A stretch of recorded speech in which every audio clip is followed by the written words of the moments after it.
lo primero de todo, enhorabuena por el nuevo disco, que lo estuve escuchando y la verdad que es una belleza. Bueno, yo tengo que preguntar, creo que la música que hace Jay-Jay y un poco el concepto del disco casa mucho, ¿no? Viene muy bien, ¿no? Con el entorno de la Fundación Miró, ¿no? O sea que realmente un espacio museístico, ¿no? Un espacio donde también se crea, y además un artista como este, creo que casa muy bien. No sé qué opinarás sobre esto. Well, for me, I think, as you know, knowing that I've been an art school student and architect student, that's how I started, and it was definitely at art school where my, let's call it the creative source, started to grow and my songwriting became better. So I have always felt very close to the art. And so just to be here in this room right now is extremely strong for me, and it's very important, and it just fills me with inspiration directly. And also to perform here, like, it's going to be great. El nuevo disco se llama Fetish. Dice que, he leído por ahí con los títulos de los discos que él hace, quiere un poquito pues estirar, ¿no? al oyente de primeras, antes de que incluso lo haya escuchado, ¿no? O sea, y le quería preguntar por qué le ha puesto ese título. I think all my albums, almost all of them, have a title that is linked to addiction. I want the listener to instantly be addicted to my songs. I mean, that was the idea with Whiskey, Poison, Opium. And this time maybe I wanted more that they would find... I see fetish as a word that both is a strong contrast to what you hear, and that has always been...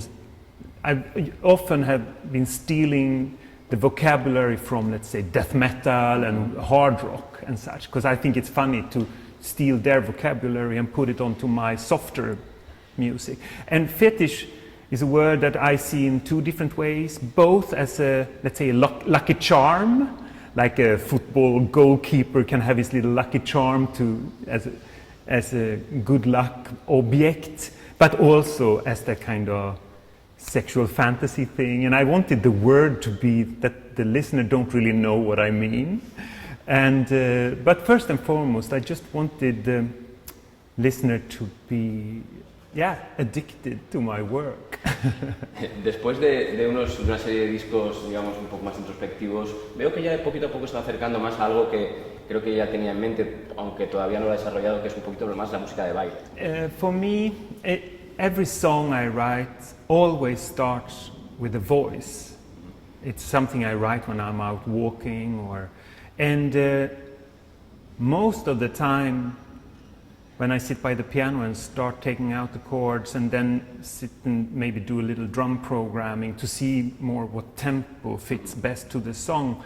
You know, on almost all my songs, it's very slow songs, but a few times during the last 2 years, I noticed that the song I was singing fitted to a BPM that was a little bit higher, a little higher tempo.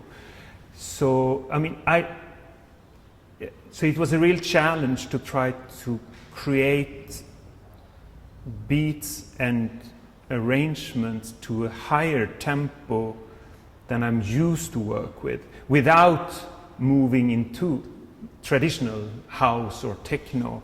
So I try to use my sounds that people will recognize as my sounds with just putting it into a higher tempo. Because I still think that it's also an interesting thing to make intimate music for the dance floor, because usually the dance floor music is supposed to be outspoken and a happy kind of vibe. But I try to maintain my kind of intimacy, privacy, but if people think the songs fit to the dance floor, that's great. I think for me, and I guess for the listener, it's I could almost arrange my song I could do it in so many different ways. But as soon as I keep my voice in the center of attention, people will recognize it, even if I would arrange it with electric guitars or a string orchestra, or and I mean, since I've been working with we've been the same 3 people in the studio since the beginning, since 1994. I have the same drummer, the same piano player, and that's the core trio. And we know each other so well, so we know that what we do, even if we try new things each time, it will always sound like us anyway. And then if we need a vibraphone player, we have to call one, or the string orchestra we have to arrange. But it's the same core trio on each album. So I think that's what makes it work, because we are still the same guys, and it's still the same voice, even if we try drum and bass, or if we try, you know, more jazzy things, or minimal electro. So it's, I think, because if I would change musicians each time, maybe it would start to sound like something else. But I think since we keep it really family, it works in some way. And it's the same when we go out live. People know, if they've seen us before, they recognize us, because even if they saw us 25 years ago, we still come on stage with the same guys as it used to be. So there is a charm to that, and also that we don't give up on each other. You know, people find it like a family almost, which is nice after so many years. Nos gustaría que nos contara Jay-Jay cuál es el planteamiento en directo aquí, lo que vamos a ver el viernes, cuál es el planteamiento. For the live shows, we of course, I want to bring new things that the listener hasn't heard. So we're gonna play songs from the new album, but I also want them to hear things that they recognize and that might be a part of their favorite songs. So, and nowadays, of course, it's just easy to check on Spotify and YouTube what are my songs that people actually listen to. So I will of course, play some public favorites, but also bring some of the songs from the last albums, to make a good mix that feels exciting for us on stage to perform, but will also hopefully be exciting for the listener to hear. I mean, it's going to be a mix of both, and also the way we perform. We might also, I think we're very good at sensing the audience at the moment, so we might bring out surprises that we didn't plan to do, but we just feel it's the moment it's right to try this, and so things usually happen during the moment on stage. He was asking as well about instrumentally. What's your gadgets on the stage? We've been going through different periods of trying different gadgets, and we always kind of come back to the essentials, and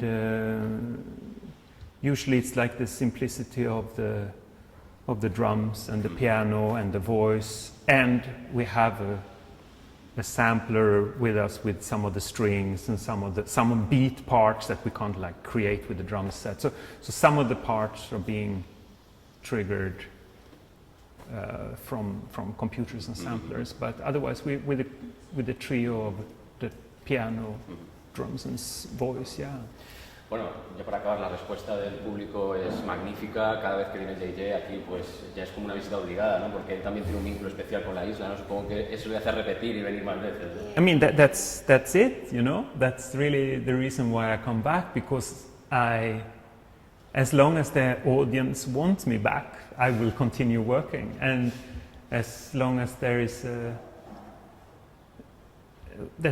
of course, it's also from the business side that as long as the record label sees that it's working, they will continue wanting me to release records. And it's been the case now for so many years, and it's an extreme pleasure for me. And Spain was also together with France and Portugal, was the first 3 countries that discovered me. So it kind of happened at the same time in this territory, and then the rest of the world followed, but it was definitely Spain, France, Portugal, where it started my career. So I owe the Spanish listeners so much, because they kind of created who I am. So I owe them to come back and come back again and to give them my love, and because they've been showing their love for me for so long, so I'm very happy. Es una buena noticia también que haya un público también para este tipo, digamos, de proyectos o de propuestas, ¿no? Que necesitan de la atención, ¿no? De algo que ahora no hay mucho en la música, ¿no? Que es los 5 primeros segundos de una canción y pasas al siguiente, ¿no? Su trabajo necesita eso, necesita reposo y tiempo para escuchar. Well, I noticed on my son, he is 16 years old now, that, you know, if a thing doesn't catch his attention the first 10 seconds, he loses interest directly. So, but I also know that I can't really try to, I'm not going to change my product to try to gain a new, younger audience. I think they will change and sooner or later start to listen in another way, because it's, I mean, we all go through periods with different ways of listening and different ways of giving attention span to things. It's the same like when during some years I only started reading books, and if it didn't catch my attention on the first 20 pages, I skipped the whole book. But sometimes you just need to dig in, and maybe you will start like the book after 200 pages. I think it's the same with music. We have to, I'm not going to change to try to reach them. They will probably sooner or later change. And it's very funny on this new record, because there is, my record label was a bit skeptic in the beginning, because there are many songs where it's actually really interesting in the end of the track. Like the last 40 seconds might be the best seconds of the whole track. So to get the listener to actually come to that point is a challenge. But for me it was important as a storytelling thing that sooner or later there will be people who listen to the whole album, and they are the ones who will get the bonus. They are the ones who will feel the complete pleasure of storytelling, of dramaturgy, of surprises. Because a lot of things are happening in the end of a track, you know, which gives the vinyl listener even more pleasure, because they are probably the ones who won't skip track, because it's not as obvious on a vinyl player as it is, because even a CD player will miss the 40 last seconds if you change song, and even more digitally when you kind of more randomly shuffle. No, it's fun. But I have to say, even though my listener is in many countries are a generation that discovered me maybe a long time ago, but I definitely feel the last 5 years when I'm on tour that the front rows is a new, younger audience that have discovered me lately, and which is an enormous pleasure for me as a creator. Jay-Jay, thank you very much. Congratulations for the record. Thank you for having me here.